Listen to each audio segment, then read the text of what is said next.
Kita intro dulu.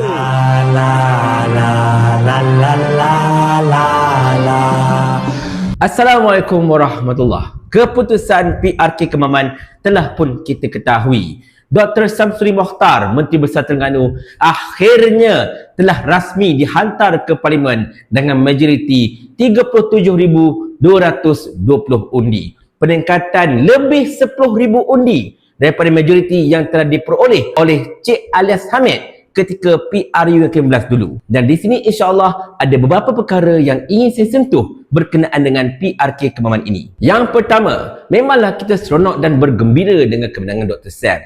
Tetapi kita tidak harus melupakan jasa dan juga pengorbanan oleh Cik Alias Hamid. Mana tidaknya tuan-tuan sekalian, Cik Alias iaitu mantan MP Kemaman sebelum kemenangan beliau dibatalkan oleh mahkamah akibat daripada petisyen yang telah difailkan oleh Barisan Nasional dulu. Beliau ini sebenarnya bukanlah calon yang kalah, tetapi beliau calon yang menang dengan besar, lebih 27,000 undi majoriti. Bayangkan, beliau sebenarnya ada segala hak untuk meminta diri beliau dikembali dicalonkan, seterusnya mempertahankan kerusi Kemaman yang telah beliau menangi. Tetapi atas dasar untuk semangat parti dan juga untuk menghantar Dr. Sam ke Parlimen, beliau sanggup berkorban. Tak ada masalah untuk memberikan laluan kepada Dr. Sam dan beliau turun untuk berkempen bagi memenangkan Dr. Sam. Jadi pengorbanan Cik Alias ini kita tidak boleh pandang enteng, kita tidak boleh lupakan. Syabas dan tahniah kepada Cik Alias atas jiwa yang begitu besar, tuan-tuan sekalian.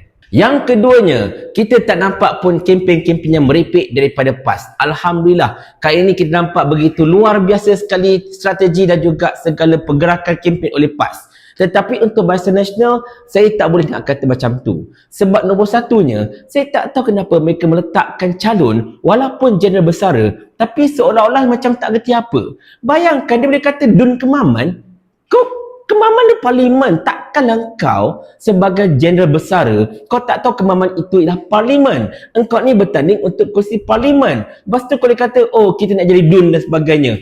Di situ pun nampak bahawa beliau ini sebenarnya tidak peduli langsung. Beliau tak care sebenarnya. Dan beliau juga merupakan seolah-olah macam calon yang memang bidang terjun, semata-mata untuk diletakkan bagi disembelih oleh PAS dan juga Perikatan Nasional. Yalah, kalau tak Ahmad Said nanti, kalau kalah Liga Besar, malu bang. Jadi baik letakkan orang yang tak apa-apa, supaya kalau kalah pun, orang tak kata sangat, ya tak?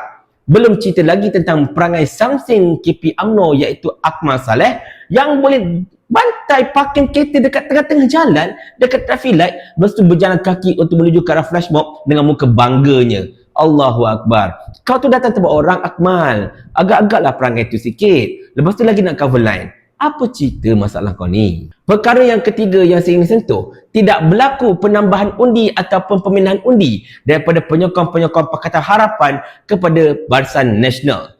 Kalau kita tengok atas kertas, tuan-tuan sekalian, untuk mengambil kira undi BN campur PH ketika PRU yang ke-11, sepatutnya Raja Afandi ini boleh mendapat hampir 47,000 undi sebenarnya tahu. Beliau boleh dapat hampir 47,000 undi. Tetapi undi yang beliau perolehi ketika PRK semalam hanyalah tak sampai 28,000 undi. Bermaksud kehilangan lebih 19,000 undi. Jadi di sini tuan-tuan sekalian, bukan sekadar undi daripada PH itu tidak pindah ke BN, tetapi undi untuk BN itu sendiri sebenarnya telah pun berkurangan dengan signifikan. Jadi di sini kita dapat lihat tuan-tuan sekalian, rakyat bukan sekadar menolak PH, bukan sekadar menolak BN, bahkan berkemungkinan besar rakyat sedang menyampah dengan Barisan Nasional Pakatan Harapan Kerajaan Perpaduan Madani itu sendiri. Maka secara tidak langsung ini membenarkan sedikit dapatan daripada kajian Merdeka Center yang menyatakan populariti Perdana Menteri semakin lama semakin merudum. Tetapi tak tahu kenapa mereka tak nak terima hakikat tersebut. Dan sekarang rakyat Kemaman telah menunjukkan bahawa kajian Merdeka Center itu betul. Dan memang inilah yang tengah berlaku. Tetapi tak tahulah kalau mereka ini masih lagi hendak membutakan mata tidak.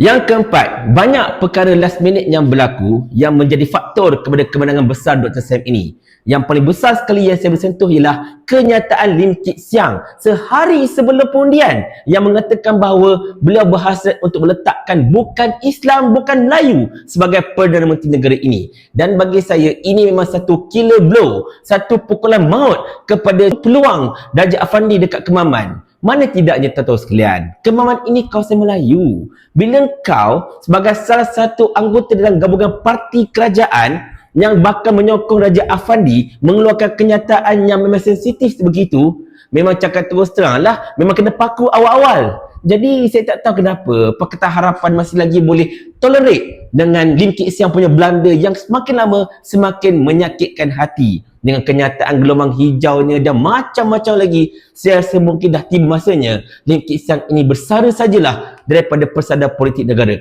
Beliaulah yang sebenarnya membawa perpecahan terhadap rakyat dalam negara kita ini sebenarnya. Tetapi yang kelima, yang ini paling penting sebenarnya untuk saya sentuh, iaitu walaupun kita dapat lihat majoriti Dr. Sam bertambah kepada 37,000 undi lebih, kita dapat lihat juga undi untuk BN berkurangan dengan begitu drastik sekali. Tetapi kita kena ingat satu perkara, undi untuk PAS, Perikatan Nasional, tidak meningkat, bahkan berkurangan sedikit. Ya betul, faktor yang keluar mengundi tak sampai 66% memainkan peranan. Tetapi bila kita lihat sokongan pengundi terhadap PAS itu agak kekal dan dia tidak meningkat mana, jadi ini menunjukkan bahawa kita sebenarnya ada banyak lagi kerja yang perlu dilakukan. Kita tidak dapat untuk mengalihkan undi Barisan Nasional dan juga Pakatan Harapan itu kepada PAS. Sebab anda kata kalau kita hendak memastikan bahawa rakyat benar-benar menerima PAS dan juga Perikatan Nasional, kita kena pastikan undi Pakatan Harapan Barisan Nasional yang tidak pergi kepada Raja Afandi, pergi kepada Dr. Sam. Tetapi perkara itu tidak berlaku. Undi PAS solid.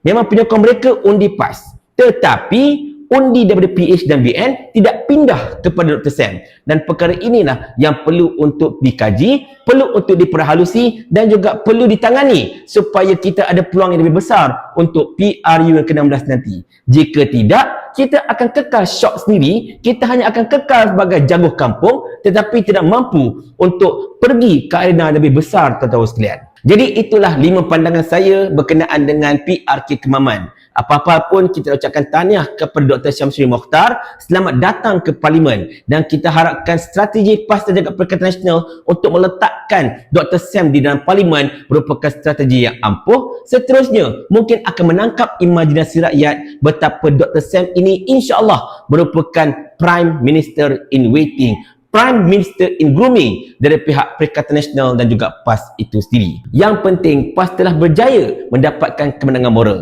Di saat Pakatan Harapan Barisan Nasional, di saat PMX terpaksa bergantung harap dengan lompatan-lompatan daripada MP Perikatan Nasional yang tak sanggup, tak ada peruntukan untuk mendapatkan 2/3, untuk mendapatkan lebihan ahli dalam Parlimen, PAS ikut jalan yang gentle menggunakan pilihan raya untuk mengekalkan kursi mereka. Dan selepas ini, saya mengharapkan sangat-sangat agar tidak ada lagi pahat yang berbunyi selepas rumah telah pun siap dibina.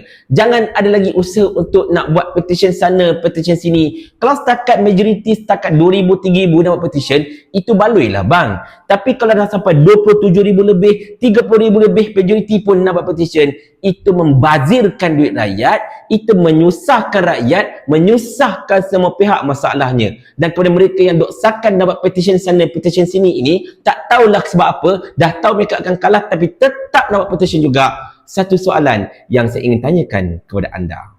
Mau tak Tuan hamba kalau hamba kirimkan ke akhirat?